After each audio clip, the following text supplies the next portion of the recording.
সাইদ ভাই, সাইদ ভাই, সাইদ ভাই, সাইদ ভাই কথা বলেন ভাই, সাইদ ভাই, ভাই কথা বলেন ভাই, সাইদ ভাই। কায়ুম, সাইদ ভাই আর কোনোদিন কথা বলবে না।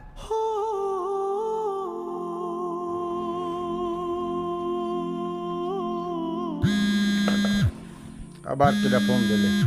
ও যে আবু সাহেব। হ্যালো আবু সাহেদ। বাবা তোমার আমি বলেছিলাম যে ওই জায়গা জমিটা কিনেছি, তা ওইটা একটু রেস্টি করতে হবে।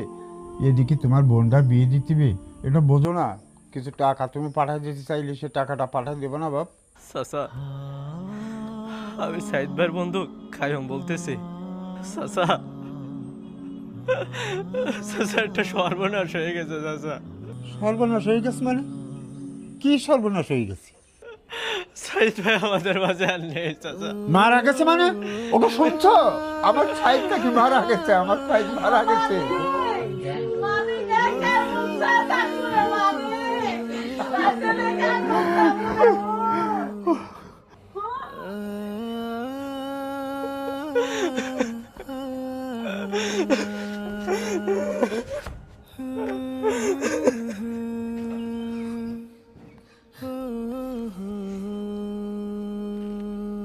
হ্যালো বাবা কায়ুম, আমার ছেলেটা তো চলে গেল। ওর মা বলছিল ওর শেষ মুখখানটা আমি একটু দেখবো। বাবা তুই যত তাড়াতাড়ি সম্ভব ওর একটু দেশে পাঠাবে, ওর একটু দেশে পাঠাবে। চাচা, এখন আপনাদের কাছে দুইটা রাস্তা। আপনারা যদি লাশ নিতে চান তাহলে আইনে জটিলতা আছে, তাছাড়া অনেক খরচও হবে। আর যদি লাশ না নিতে চান তাহলে কোম্পানি থেকে 10 লক্ষ টাকা দেওয়া হবে। এখন আপনাদের অনুমতির উপরেই সব কিছু হবে। আপনারা লাশ চান নাকি টাকা চান? 10 লক্ষ টাকা দেবে? তাহলে বাবা ও তো চলেই গেছে, মরা মুখ দেখে আর আমার কি হবে?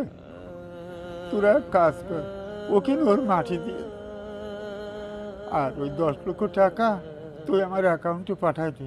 মেয়েটা বিয়ে দিতে জায়গাটা ওই জমিটা কিনলাম, সেই জমিটা রেস্টি করতে হবে। মরা লাশ ওখানে মাটি দেওয়া যায়, এখানেও দেওয়া, তাই তুই দে, আর কি করে যাবে? তুই আমার অ্যাকাউন্টে টাকাটা পাঠাই দে আর ওখানে লাশটা মাটি দিয়ে দে। চাচা, সাইদ ভাই কত কষ্ট করলো আপনাদের জন্য, দিন রাত না খেয়ে পরিশ্রম করে আপনাদের জন্য টাকা পাঠাইতো।